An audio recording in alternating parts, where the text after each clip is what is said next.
Scott Erland in with head women's basketball coach Krystal Evans just to catch up on everything going on with the season so far. Coach, obviously kind of the big storyline for me is early in the season, had a couple of tough losses, and then it seems like now you guys have really turned the page. You know, you've won 3 in a row. The big storyline for me is the difference in the fourth quarter, how much you really, early in the season, those first 2 losses, fourth quarter, a couple of tough outings, and then end up losing a couple of buzzer beaters. Now you look in the Carson-Newman game in particular, outscore Carson-Newman by a huge margin in the fourth quarter, and then even better in the fourth quarter against Cumberland. Both those obviously 2 wins. What do you think is the difference for your team in the fourth quarter in this like recent surge for you guys? Well, I think obviously losing the first 2 against Lander and Aiken were tough losses, and if you try to pull something positive from both those losses, well, it pained the girls. I mean, it was just awful. It was just a very emotional loss for both games, losing on a last-second shot, and literally the exact same way both nights. So, it's one of those things that's, how we just were able to make one less mistake, we would have won both those games. And I think that was just kind of just a bitter taste in the girls' mouths, and they've really just, I guess, got their grit with them in that fourth quarter that they're not going to allow that to happen again, and they don't want to feel that pain again. And so I think that's why, the outcomes have been the way that they have been.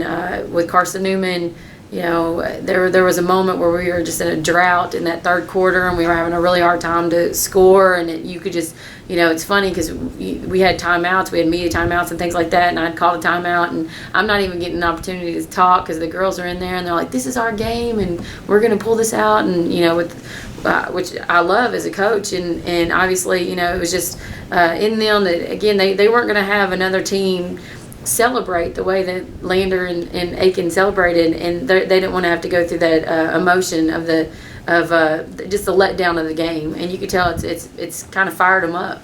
Obviously, another huge storyline has been the individual play of Megan Pittman. 3 straight double-doubles, and no coincidence, it's 3 straight wins for the Lady Rail Splitters. Talk about, we had talked about her early in the season, how, you knew she was going to be a big factor for your team's success this year, and so far she's been awesome early in the season for you. Well, Megan is such a hard matchup. She can post you up. She can step out and shoot the 3. She's very smart. She understands screening and angles and when to roll, when to slip. I mean, she just makes the right reads most of the time. And, she's great on the boards. You're going to have to box her out. You're going to have to know where she's at all times, and both offensively and defensively. So she's just a great asset for us. And, she's been playing amazingly. She's I think she had a slow start against Lander and a little bit against Aiken, and now she's just kind of found her niche, and she's coming out to play each and every game, and she's been putting up big numbers for us. And again, I definitely believe that's why we've been so successful the last 3 games. An issue that you had from time to time last season, and it reared its head from time to time last season, like I should say, and early in the season it looked like it would have been an issue early on, was turnovers, and then you've really seemed to have shored that up in the last couple of games, and especially in that Cumberland's game where you see commit a season low 9 turnovers, really made a huge difference in the game and had it played a huge role in that 14-point victory. Well, turnovers is obviously something that has plagued us last year and continue to do so this year. And I really think that turnovers shows whether or not you're a disciplined team. I mean, you can just tell when you're looking at the stats. If a team has a lot of turnovers and stuff, then obviously they're getting out of their system. They're not running their plays. They're just undisciplined. I mean, bottom line. And that's something that, we're trying each and every day to establish more. Focus, more discipline with what we're doing. Stay within our system. Don't be on your own agenda. Let's run the plays and be effective. And I think that, the girls are starting to realize the importance of valuing every possession. And we just haven't done that in a while. I mean, I feel like our team is kind of, not in a bad way, but we kind of just think, oh, well, we've got time to get it back. And they believe in each other enough that we're going to get that, fourth quarter hard play. We're gonna pull out the victory, and at the end of the day, you know, I think that the 2 games again that Lander and Aiken has taught them is, you know, we didn't pull out the victory. And you don't have all the time in the world to keep on continuing to make the same mistakes over and over again. Good teams are going to beat you if you continue to do that.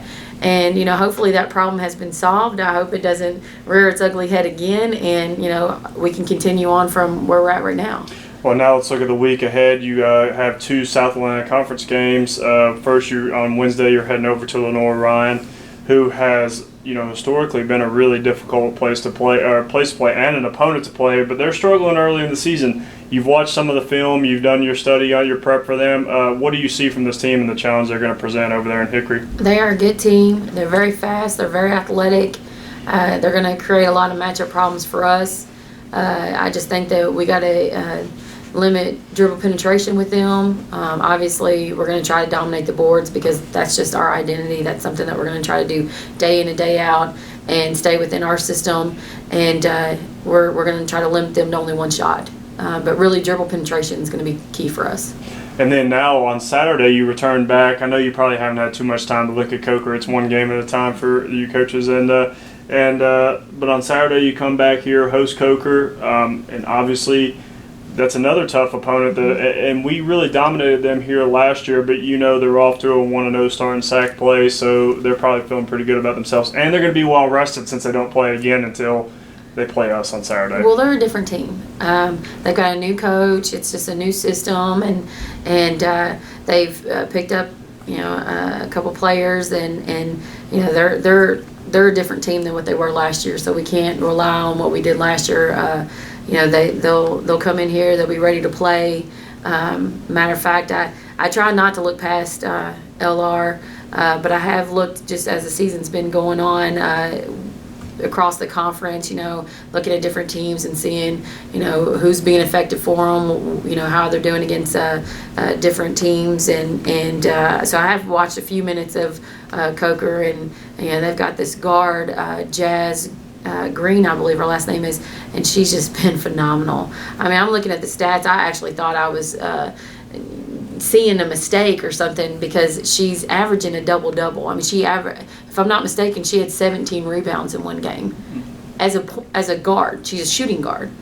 I mean, that's insane, you know. So, and that's always a stat that I'm going to focus on is rebounding, and to have a guard getting 17 boards is you know, something that's definitely going to catch my eye. So I haven't focused on them too much, but you know, I am familiar with her, and obviously that's something that we're going to be working on once we get past this LR game.